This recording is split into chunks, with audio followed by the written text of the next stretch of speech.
Welcome to the Deep Dive.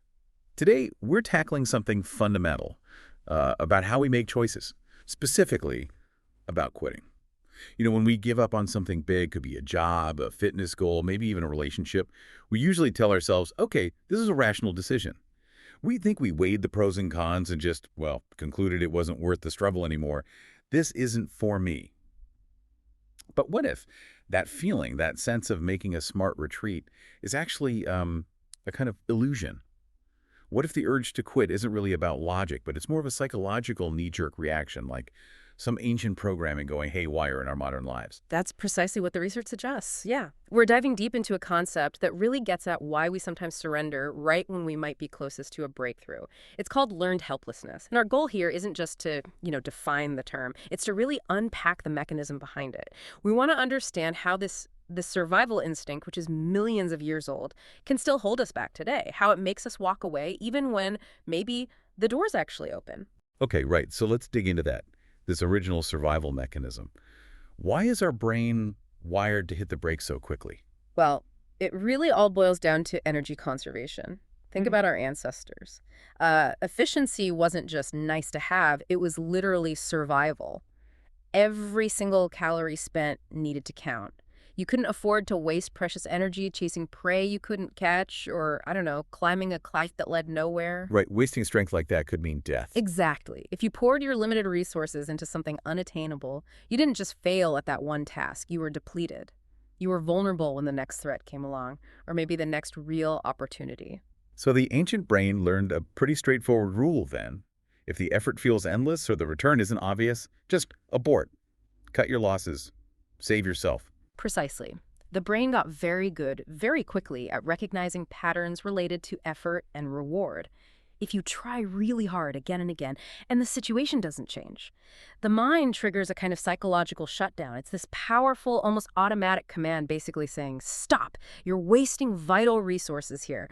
And today, that same command shows up disguised as, exhaustion or sudden self-doubt or just this overwhelming feeling that it's pointless to keep trying. And that's where the conflict comes in, isn't it? Because we're not living in that same scarcity-driven world anymore. Back then, if the cliff was genuinely too steep, quitting was the smart, life-saving move. But the things we pursue now, mastering a complex skill, building deep relationships, achieving financial goals, they work differently. Completely differently. They often rely on what you might call compounding returns. It's not like chasing one deer, where each chase costs roughly the same energy. Modern pursuits often build momentum. Skills stack on top of each other. Small, consistent efforts can lead to exponential growth later. Relationships deepen after you push through those difficult conversations. But that ancient instinct, it screams stop when the initial return feels low. It doesn't understand the latency period. So it's maladaptive now. It tells us to quit right before things might actually take off. That's the crux of it, yeah. It makes us bail just before the curve starts to sweep upwards. Okay, to really understand how deeply ingrained this is, we probably need to talk about the classic experiment. It's not pleasant, but it's key to understanding this whole learned helplessness idea. Right, the foundational studies. They involved putting animals, often dogs, in situations where they faced unavoidable stress, like a cage with a mildly electrified floor they couldn't escape from. And as you expect, initially the animals reacted. They tried everything. They scrambled, barked, jumped, searched frantically for a way out, any way to make the discomfort stop. They did what seemed logical, try to escape the pain. Exactly. But the setup was designed so that nothing they did worked. Their efforts were consistently futile. They learned implicitly that their actions didn't matter in that context. And that's when the shift happened. They just stopped trying. They became passive. They essentially accepted the situation. They learned helplessness. They learned their actions were pointless. And here's the part that really hits home, the part that connects directly to human experience. The researchers then changed the conditions dramatically. They actually opened the cage door. Escape was now easy, just one step away. Okay, so what happened? The animals stayed put. They didn't even try to leave. They'd been conditioned so thoroughly to believe that nothing they did mattered, that they couldn't even perceive the opportunity for freedom when it was right there. They saw the open door, maybe, but couldn't connect it to the possibility of escape. The learning was too deep. Wow, that image is... Yeah, it's chilling. An open door to freedom, completely ignored because of past conditioning. And you're saying we do this too.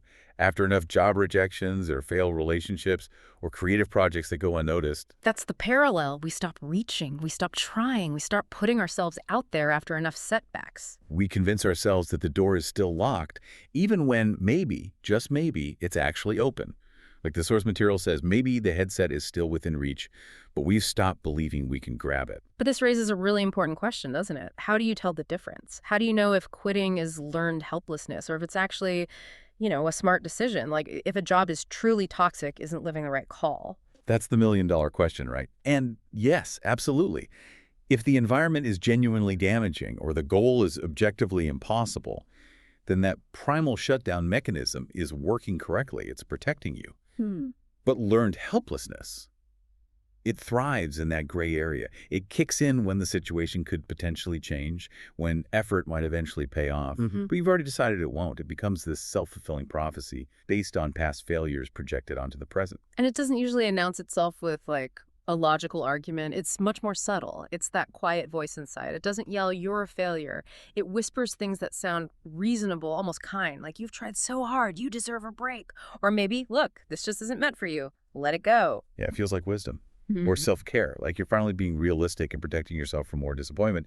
But often, according to this theory, what you're actually hearing is just that ancient wiring trying to conserve energy for a fight that, frankly, doesn't exist anymore. Not in the same way. Let's make it really concrete. The source material gives some great examples that I think we can all relate to. The gym one is classic. Oh, yeah. Okay. So someone decides to get fit. Right. They commit, right?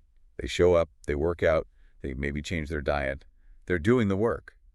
But say 6 weeks in, they look in the mirror and they don't see a massive transformation. They feel tired from the effort, maybe a bit sore, and that whisper starts, "See? All this work. And for what? It's not working." And so they quit. Exactly. And the tragedy there is often about leading versus lagging indicators. The internal changes, better cardiovascular health, fat mobilization starting, muscle fibers repairing and growing stronger, those things are happening. Those are the leading indicators. But they quit based on the lagging indicator, the visible change in the mirror, which just takes more time. The primal brain, wanting immediate feedback, reads that lag as failure. That makes so much sense. And it applies to other areas too, right? Like creative work or learning a new skill. Absolutely. Think about the young artist or writer or musician. They pour their heart into their work. They put it out there, maybe posting online every day. And for months, crickets. Minimal response. Their brain registers. Massive effort, zero reward, waste of energy. So the whisper says, "You're just shouting into the void. This is embarrassing. Stop." Right. They feel unseen, unheard, and they stop creating. They don't realize that often in today's world, success isn't linear. It can be exponential. That next blog post, that next painting, that next song, maybe that was the one that was going to connect, find an audience, maybe even go viral. But they stopped just before that potential tipping point because the initial grind felt futile. Okay, let's touch on relationships too, because that feels like maybe the most painful area where this can play out. Yeah. You have two people, maybe they're deeply committed, but they hit a really rough patch.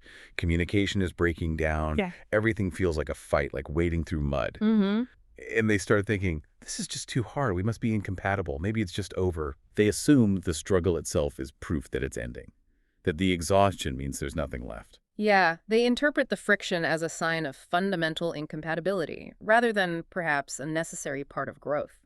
Our sources suggest that major breakthroughs in relationships often don't come from things getting gradually easier. Sometimes they come after one incredibly difficult, vulnerable conversation. Right. What if they were just one honest, maybe painful talk away from breaking through whatever wall was between them? But they quit because the feeling of that difficulty, that emotional risk, felt too much like past failures. That survival instinct screams, "Danger, avoid this pain," when actually leaning into that discomfort might have been the key. And this brings us to what might be the cruelest twist in this whole learned helplessness story. The paradox is that the mechanism telling you to stop, that feeling of utter futility, often gets triggered most intensely right when you are closest to your goal. Wait, explain that. That sounds completely backwards. Why would your brain scream give up right before you win? Think about it in terms of those primal resources again. That moment just before a major achievement, crossing the marathon finish line, finally solving that impossible problem, achieving that deep connection that's usually the point of maximum exertion. You've poured almost everything into it. Your physical, mental, emotional reserves are at their lowest. Okay, so you're running on empty. Exactly. And that state of extreme depletion triggers a peak stress response. It's like the brain's final, loudest panic alarm. It's desperately yelling, abort mission, we are out of fuel, this is dangerous. It mistakes the final, hardest push for an endless, pointless struggle. Wow. Okay, so that completely reframes how we should interpret those feelings of wanting to give up, that feeling of just overwhelming exhaustion, the one that makes you want to just lie down and say, I can't anymore. That's not proof you're miles away. It could actually be the signal that you are incredibly close. It's evidence of the massive effort you've already invested right up to the brink of success. And the doubt, that voice saying you're not good enough, you don't have what it takes. That's not objective reality checking in. It's more like the final test. The brain's last-ditch effort to make you conserve that tiny bit of remaining energy it thinks you need for survival. We don't always lose because the challenge is truly insurmountable. We lose because we believe that internal panic signal telling us it's impossible just when we needed one last push. Victory often lies just on the other side of that feeling. This has been, well, it's been a really eye-opening deep dive. Moving beyond thinking of quitting as just a simple choice. Understanding it as this echo from our evolutionary past, sometimes tricking us out of the rewards that come from persistence in our modern world. Exactly. It's about recognizing that ancient wiring for what it is. And that leads us to the final thought we want to leave you with, something to really mull over, drawn straight from the sources we looked at. The next time you feel that overwhelming urge to quit, that powerful whisper telling you it's hopeless, that the effort is too much, just pause. Ask yourself this: what if my brain is wrong this time? What if this intense struggle, this profound exhaustion I'm feeling right now, what if it isn't actually proof that it's the end? What if it's the absolute signal that the beginning of victory has already started?